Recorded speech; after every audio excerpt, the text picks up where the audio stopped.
ಪಹಲ್ಗಾಮ್ ಘಟನೆಯ ನಂತರ ಭಾರತ ಮತ್ತು ಪಾಕಿಸ್ತಾನದ ನಡುವೆ ಈ ಬಿಕ್ಕಟ್ಟು ಮುಂದುವರೆದು ಬಿಟ್ಟಿದೆ. ಯುದ್ಧದ ಸನ್ನದ್ಧತೆಗಳು ಕಾಣಿಸ್ತಾ ಇವೆ. ಆ ಮುಖಾಂತರ ಈ ಬಿಕ್ಕಟ್ಟು ಮತ್ತೊಮ್ಮೆ ಮುಂದುವರಿತಾ ಇದೆ. ದೇಶದ 244 ಜಿಲ್ಲೆಗಳಲ್ಲಿ ಮಾಕ್ ಡ್ರಿಲ್ಗೆ ಕೇಂದ್ರ ಸೂಚನೆ ಕೊಟ್ಟಿದೆ. ದೇಶದ 244 ಜಿಲ್ಲೆಗಳಲ್ಲಿ ಮಾಕ್ ಡ್ರಿಲ್ ಮಾಡೋದಕ್ಕೆ ಕೇಂದ್ರ ಗೃಹ ಇಲಾಖೆ ಸೂಚನೆ ಕೊಟ್ಟಿದೆ. ನಾಳೆ ಅದರಂತೆ ಮಾಕ್ ಡ್ರಿಲ್ ನಡೆಯುತ್ತೆ. ಕರ್ನಾಟಕದ 2 ಜಿಲ್ಲೆಗಳಲ್ಲಿ ಮಾಕ್ ಡ್ರಿಲ್ ಆಗಬಹುದು ಎನ್ನುವಂತ ಮಾಹಿತಿಗಳು ಸಿಗ್ತಾ ಇದೆ. ಬೆಂಗಳೂರು ಮತ್ತು ಕಾರವಾರದಲ್ಲಿ ಯುದ್ಧ ಕವಾಯತು ಆಗಬಹುದು ಅಂತ ನಿನ್ನೆ ಕೇಂದ್ರ ಗೃಹ ಇಲಾಖೆಯಿಂದ ಎಲ್ಲ ರಾಜ್ಯಗಳಿಗೆ ಸೂಚನೆ ಹೋಯಿತು. ನರೇಂದ್ರ ಮೋದಿ ಅವರು ರಕ್ಷಣಾ ಸಚಿವರು ಮತ್ತು ಭೂಸೇನೆ, ವಾಯುಸೇನೆ ಮತ್ತು ನೌಕಾಪಡೆ ಎಲ್ಲ ಮುಖ್ಯಸ್ಥರ ಜೊತೆಗೆ ಸಭೆಗಳ ಮೇಲೆ ಸಭೆಗಳನ್ನು ನಡೆಸಿದ ನಂತರ ಇಂಥದ್ದೊಂದು ನಿರ್ಧಾರಕ್ಕೆ ಬರಲಾಯಿತು.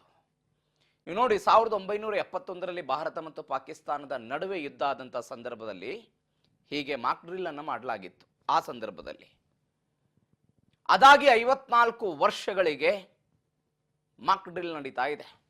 1999ರಲ್ಲಿ ಕಾರ್ಗಿಲ್ ಯುದ್ಧ ಆದಾಗಲೂ ಕೂಡ ಮಾಕ್ ಡ್ರಿಲ್ ಅನ್ನು ಮಾಡಿರಲಿಲ್ಲ. ಬಿಕಾಸ್ ಯುದ್ಧವನ್ನ ಪಾಕಿಸ್ತಾನವೇ ಮಾಡಿತ್ತು, ನಾವು ಹೋಗಿರಲಿಲ್ಲ. ಕೆದಕಿ ಬಂದಿತ್ತು ಪಾಕಿಸ್ತಾನ. ಇವತ್ತು ಪರಿಸ್ಥಿತಿ ಭಿನ್ನ ಆಗಿದೆ. ಹೀಗಾಗಿ ಮೊನ್ನೆ ಭಾನುವಾರ ಪಂಜಾಬ್ ಗಡಿಯಲ್ಲಿ ಬೆಳಗ್ಗೆ 9ರಿಂದ ರಾತ್ರಿ 9:30 ತನಕ ಪಾಕ್ ಡ್ರಿಲ್ ಅನ್ನು ಮಾಡಿದ್ದಾರೆ. ಹಾಗಾದ್ರೆ ಏನಿದು ಪಾಕ್ ಡ್ರಿಲ್? ಸಾಮಾನ್ಯವಾಗಿ ನಾವು ನೋಡಿರ್ತೀವಿ, ಶಾಲೆಯಲ್ಲಿ ಅಗ್ನಿ ಅವಘಡ ಆದಾಗ ಹೇಗೆ ಅದರಿಂದ ತಪ್ಪಿಸಿಕೊಳ್ಳೋದು ಅನ್ನೋದ್ರ ಬಗ್ಗೆ ಅಗ್ನಿಶಾಮಕ ದಳದ ಸಿಬ್ಬಂದಿಯವರು ಬಂದು ಒಂದು ಅಣಕು ಪ್ರದರ್ಶನ ಮಾಡ್ತಿರ್ತಾರೆ.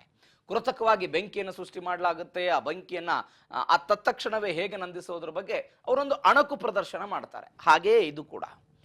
ಒಂದು ವೇಳೆ ಈ ಕ್ಷಣಕ್ಕೆ ಯುದ್ಧ ಶುರುವಾಗಿ ಬಿಟ್ಟರೆ, ಪಾಕಿಸ್ತಾನವೋ ಅಥವಾ ಯಾವುದೋ ಶತ್ರು ರಾಷ್ಟ್ರ ನಮ್ಮ ಮೇಲೆ ಎರಗಿ ಬಂದರೆ, ಅಂತಹ ಎಮರ್ಜೆನ್ಸಿ ಸಂದರ್ಭದಲ್ಲಿ ಈ ದೇಶದ ನಾಗರಿಕರು, ಈ ದೇಶದ ಜನಸಾಮಾನ್ಯರು, ವಿದ್ಯಾರ್ಥಿಗಳು ಎಲ್ಲರೂ ಕೂಡ ಸುರಕ್ಷಿತವಾಗಿರೋದು ಹೇಗೆ ಮುಂಜಾಗ್ರತಾ ಕ್ರಮಗಳನ್ನು ತೆಗೆದುಕೊಳ್ಳಬೇಕು ಅನ್ನೋದ್ರ ಬಗ್ಗೆ ಕೆಲವೊಂದಿಷ್ಟು ಅಣಕು, ಈ ಬೆಂಕಿ ನಂದಿಸೋದ್ರ ಬಗ್ಗೆ ಹೇಗೆ ಅವರು ಅಣಕು ಪ್ರದರ್ಶನ ಮಾಡ್ತಾರಲ್ಲ, ಇದು ಕೂಡ ಹಾಗೆ.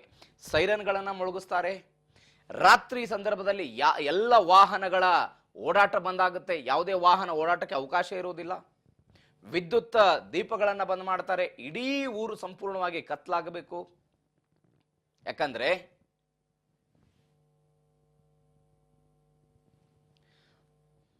ವಾಹನಗಳು ಓಡಾಟ ಬಂದಾಗಬೇಕು.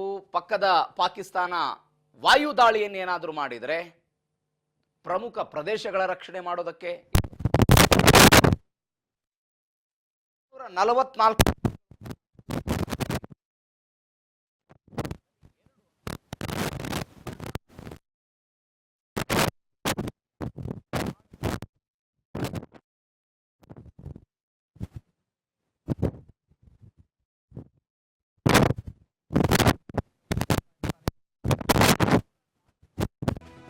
ಇಸ್ರೇಲ್ ನಡುವೆ ಯುದ್ಧ ಶುರುವಾದಂತಹ ಸಂದರ್ಭದಲ್ಲಿ ಇಸ್ರೇಲ್ನಲ್ಲಿ ಬಂಕರ್ಗಳ ವ್ಯವಸ್ಥೆ ಇದೆ.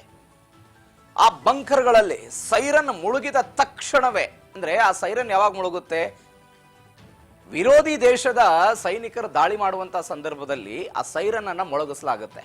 ಸೈರನ್ ಮೊಳಗಿದ ತಕ್ಷಣವೇ ಅಲ್ಲಿಯೇ ಹತ್ತಿರದಲ್ಲಿದ್ದಂತಹ ಬಂಕರ್ಗಳ ಒಳಗಡೆ ಹೋಗಿ ನಾಗರಿಕರು ತಮ್ಮ ಜೀವವನ್ನು ಕಾಪಾಡಿಕೊಳ್ಳಬೇಕು.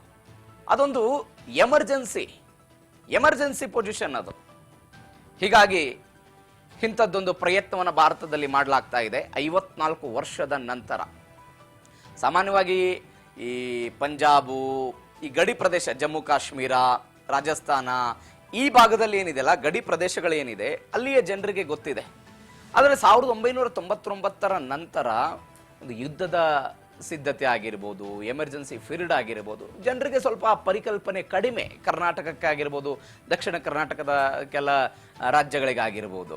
ಹೀಗಾಗಿ ಇಂಥದ್ದೊಂದು ಮಾಕ್ ಡ್ರಿಲ್ ಅನ್ನು ಮಾಡೋದಕ್ಕೆ ಕೇಂದ್ರ ಸರ್ಕಾರ ನಿರ್ಧಾರ